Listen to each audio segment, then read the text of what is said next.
You know that feeling, right? When you face a rejection so sharp it makes you question, well, everything, that little voice that tells you to just quit? Today, we're going to dive into a story about what it really takes to push through that exact moment and the kind of resilience you need to see something through to the very end. So, this is where our story kicks off, not with some big dramatic moment, but with a quiet, crushing defeat.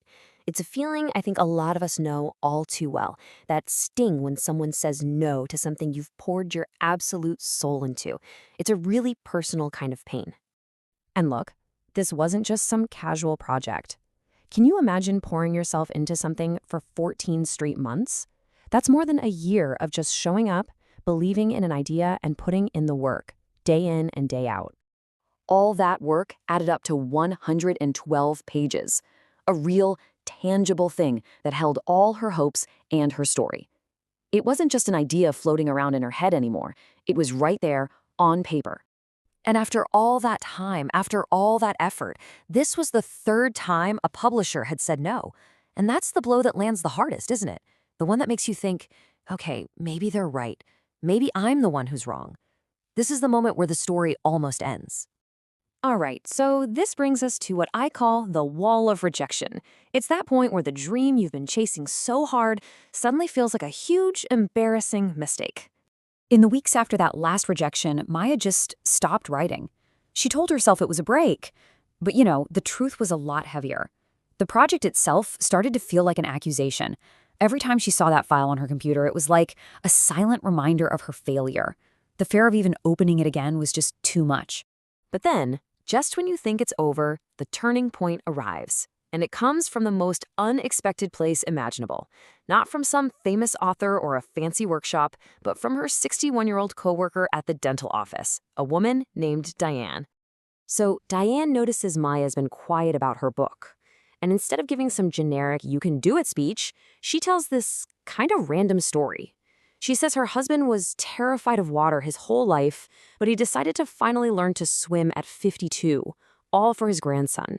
And it was awkward, it was clumsy, it was hard. And then Diane says this one line that changes everything. It's such a simple metaphor, but it completely reframes the whole problem for Maya. All of a sudden, she realizes the work isn't judging her. The pages don't care about past failures or how long she's been away. They're just waiting. And this right here shows you the huge mental shift that happens inside her head. She goes from this place of fear, where it's all, I've already failed, so why try again, to this completely new perspective. The work isn't an accusation anymore. It's an invitation. It's just there, ready for her whenever she's ready.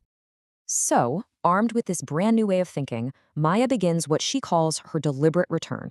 And this wasn't some sudden bolt of lightning or a burst of inspiration. No, this was about building a new, sustainable process to get back to it, one page at a time. And her new method, it's basically a masterclass in creative resilience. First, just sit with the work. No pressure to fix anything. Then, she'd read it, not to find flaws, but just to remember the story she wanted to tell. The rewriting part was slow, patient, and this is key. She totally redefined success. It wasn't about word counts every day, but about seeing slow, steady progress over months. This became her mantra, a simple, really powerful command she kept on a little note card right above her desk. It wasn't about being perfect, it wasn't about being brilliant, it was just about seeing the thing through to the end, one difficult day at a time. And through this slow, patient, deliberate process, something incredible started to happen. She didn't just fix the old manuscript, she actually discovered the true story she was always meant to write. And that, right there, that was the real breakthrough. I mean, just look at this comparison. The first draft was cautious, it was almost apologetic, it was written from this place of fear, the fear of losing the reader. But the final draft, so much sharper, braver. It trusts the reader to come along for the ride. Her voice was completely transformed. And this is just, it's the most important part of the whole story. Long before another publisher ever saw a single page, Maya had her victory. It was that moment where she read the final page and knew, deep down, that's it. That's the book I meant to write. That internal satisfaction, that was the real prize.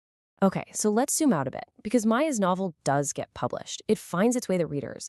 But her journey reveals this deeper truth about what it really truly takes to finish something important. A truth about perseverance itself. So, picture this. She's at her very first reading, and someone in the audience asks the one question that cuts right to the heart of her entire struggle. After all that time, all those rejections, all that crushing doubt, was it worth it? And her answer is just, it's perfect. She says that success wasn't about having some special talent or getting a lucky break. The only reason she could even stand there and think about whether it was worth it was because she refused to give up. The ability to even answer the question, well, that's the answer. And this brings us to the big takeaway for all of us, doesn't it? This struggle is universal. That doubt you feel, it's real. The exhaustion, it's real. The fear, absolutely real. And they're all valid, but they are not the end of the story. The only thing that truly matters, the one act of resilience that can overcome all of it, is this simple, stubborn act of just showing up again. So, we end right back where we started, with this powerful piece of wisdom. Whatever project you've put on the back burner, whatever dream feels miles away after a setback, it's still waiting for you. It isn't judging how long you've been away. The water doesn't care. Just get back in.